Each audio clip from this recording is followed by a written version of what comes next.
Are you finding that you're more focused on other people's issues, feelings, and life problems than your actual own problems and own feelings? And if you're doing that, that's fine. You're not alone, and I've been there. But how do we move past that? How do we actually get more out of life?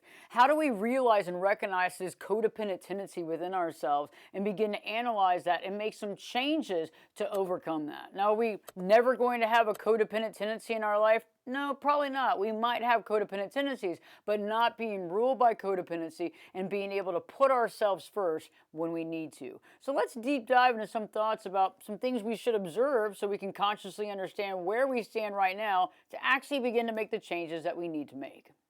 One of the major observations that I want you to honestly assess right now is look at those closest relationships you have. The relationships in your life that take up the most time.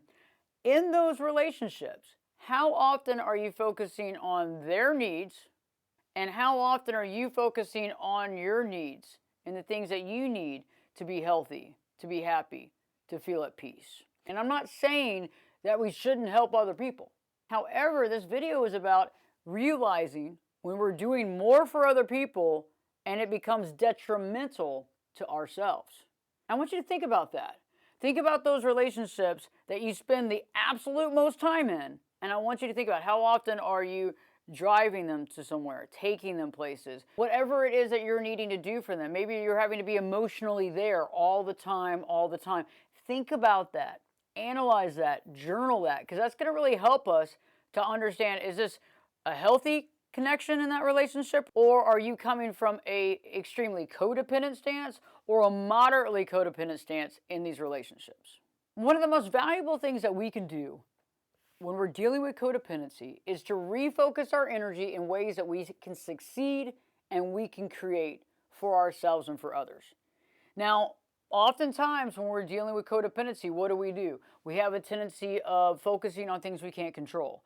We might focus on past situations. What could have been different? Maybe we feel guilty about not stepping in. Maybe we feel guilty about doing too much or doing too little or whatever we're pontificating on at the time. And so we have to really be aware of what we're focusing on. First off, if we're focusing on past events and things that we can't change, we've got to exit out of that because we're now on the sidelines. It's almost like we're watching a TV show because we're not living anymore. We're focusing on things we can't change that happened in the past and just kind of going back through the records of that, which is really a waste of time. It's a waste of emotions and it's a waste of feelings. So we have to really use our time wisely. And so refocusing is very important. So if you have a tendency to be codependent, if we're focusing on guilt or we're focusing on we weren't there all the time or whatever we're focusing on, we need to step back and really analyze what can I do now that's beneficial, but also what can I do right now in my life that can actually add to my self-esteem where I'm not super focused on this situation that happened in the past. I want to bring up some key points right now that I think would be great if you would like to journal those or really focus on these because these are powerful and can lead to some major change. The first thing is we can't control what someone else does. So I can't control what you do, you can't control what I do. So that's something we need to remember first and foremost. And even if we feel like we can move someone in the direction because we think it's better for them or what have you, all we can do is give the right advice or give the healthy advice and be there, but we can't control the outcome. The other aspect is we can't control what somebody doesn't do. So just like we can't control what they do, we can't control what they don't do. And so if you're focused on something that somebody's done that's hurt them, that you would like to change, again, that's wasted time. If you're focusing on what somebody hasn't done and the choices they haven't made, again, a waste of time. Now we can focus on those things about ourselves, but we have to focus on it with an intent of change, with an intent of action. Okay, maybe I didn't do the right thing that time. Maybe I want to make these changes. Now I need to start making these changes in my life so I feel more successful and I'm more in control of my life. So ultimately, the biggest revelation here is that we spend a large amount of time, a large amount of energy, and a large amount of our emotional energy on the outside world, whether that's our spouse, our mother, our friend, whatever that is. We spend a lot of time focusing on that, and we got to bring some of that energy back in because otherwise what? We lose our identity. Our identity becomes all these other people. We start losing it because we keep giving all our energy away.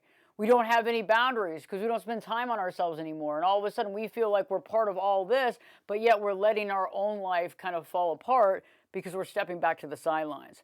And so in the next couple of videos, I've created actual how-tos, things that you can do. So in this video, it's really focusing on how often are you focusing on other people? How often are you trying to solve their problems? And so in these next videos, we'll be talking about the go-to list, refocusing, and road mapping our life. And this is going to be great because once we create this roadmap, even if we find ourselves slipping, it gives us something immediate resource to look at it and start working on something that we can control. And that's one of the biggest bases. And it's also trying to find ourselves. It's locating our identity. It's working to better ourselves. The more we work to better ourselves, the more we work to do what's right by ourselves, the more self-esteem we have. The more self-esteem we have and the more good that comes out of that, the better boundaries we have, and eventually the better people we can even be to other people as well, because we become healthier and healthier in our own interaction with ourselves. And we're also able to see when we can step back and allow someone else to take care of their life, because we don't want to enable anybody. We want to be there for somebody, but we don't want to do the work for them, because that's not doing them any good at all. But right now, really focus on that. Journal about those relationships that take the most time in your life and think about it. And it's not about keeping score, but really think about that and think about what are the things that you can pull back from and what are the things that you can start focusing in your life to find success in your life and make yourself feel better about the work you're doing. Let me know what you think about this content in the comment section below when you get a chance. And by the way, give us a thumbs up if you like the video and you resonate with the content. And don't forget to subscribe to the channel. And in the meantime, I know there's a lot going on. I know we have a lot of stress and a lot of things happening in our life. But in the process, even if we're dealing with codependency and we're trying to move away from that, don't forget to live your true life.